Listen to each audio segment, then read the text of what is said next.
didn't. I could never. You have to believe me.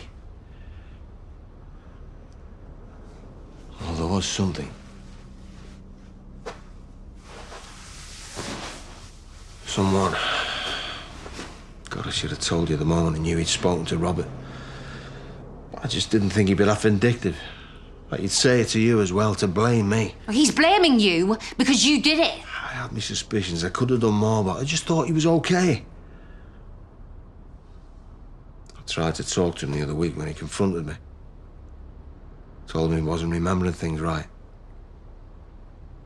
I tried to apologise for failing him, but he just wouldn't have it. I couldn't push him any further. He was too fragile. How do you remember it then? I just prayed that he'd realise and that he'd stop. That's why I suggested the break. And because it was easier than telling you. Telling me what? I could see that me being around was killing him, and the guilt was doing the same to me. Gordon, easier than telling me what? That I thought that someone might have abused our son and I did nothing about it.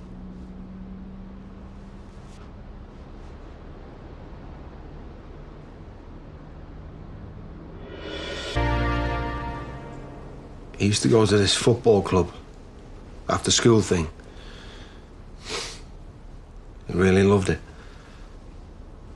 And then this one time he came back and it was like he was a different kid. I couldn't get a word out of him. Eventually he said he'd had a fight with another lad. After a while he seemed better. Well, no worse than normal anyway. Don't ever mention it again. Why only mention it now? A year or so back, it was all over the papers. Some lads had come forward and accused the coach of inappropriate behaviour. They found him guilty. Aaron wasn't around to ask. I don't know how much he knew about it. But I couldn't shake the feeling that he may have been hurt too.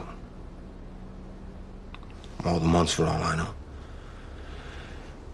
When he told me he thought what I'd done, that was my confirmation. I never hated myself more. But he remembered what the coach did, not me. You never said a word at the time. We weren't exactly on speaking terms, were we? So why didn't you say something when he told you? Because I thought it'd be the end of us.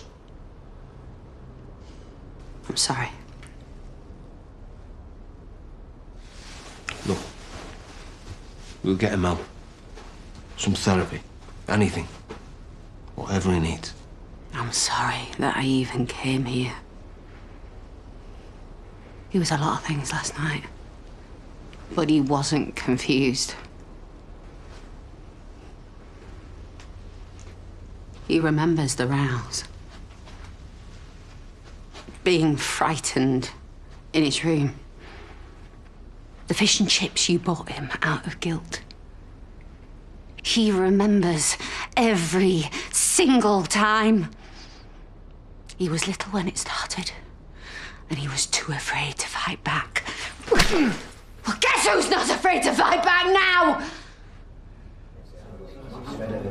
You think he can accuse me? You weren't even there. He's told me everything I need to know. Come on, you left him. You messed about with his head. That's why he's the way he is. You walked out on your own kid and you never even looked back. No, that's not true.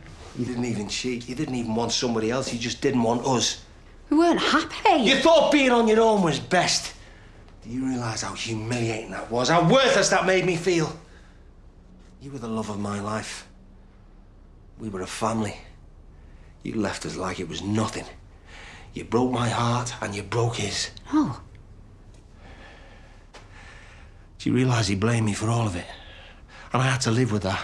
Day in, day out. He was a frightened kid. Because he thought you didn't love him. And it made him nasty and violent. If it wasn't down the headmaster's office, it was down the police station. Because he thought if he wasn't bad enough, you'd have to come back and sort him out. Only you didn't. So you had to. You weren't there! Who else was going to keep him in line?